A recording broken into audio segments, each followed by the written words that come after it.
She was your classic athlete, the one you want everybody looking up to, because she just had such a funny way about her. She could just make everybody laugh. That was her gift. I don't like when it's referred to as an overdose. It's a grain of salt.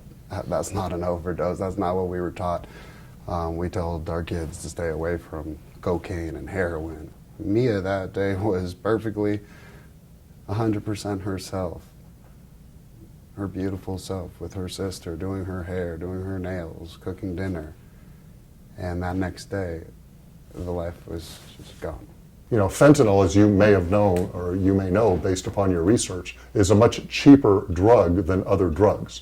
So that's, you know, why the drugs are being used. They're coming primarily from China, as I understand, through Mexico, and it's a cheaper drug to use to step up and combine with other drugs.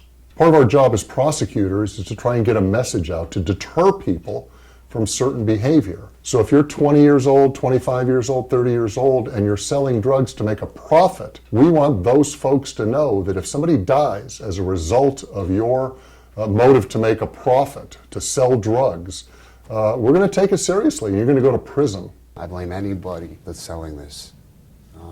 If you're selling pills right now, you ain't stupid. You know that it's being pressed with this BS. I'm just going to say there needs to be drastic measures in all phases if we want to stop fentanyl. And it's just not acceptable. It's not tolerable in this community for a drug dealer or anybody that sells or gives drugs to somebody that causes their death. And that's why we are pursuing murder cases. Have a conversation. I know it may sound pointless. It may sound like it can't happen to me. But if there's one thing I could do, I would ask my daughter and my boys to come in, and I would tell them, this is out there. These street drugs are going to kill you. This is going to kill you in an instant and not give you any chance. So that would have been the conversation I'd have with my daughter. So I hope people with teenagers or anyone they feel like could use the message lets their child or their loved one know how much they mean to them. I wish I could have just told her she is everything to this family.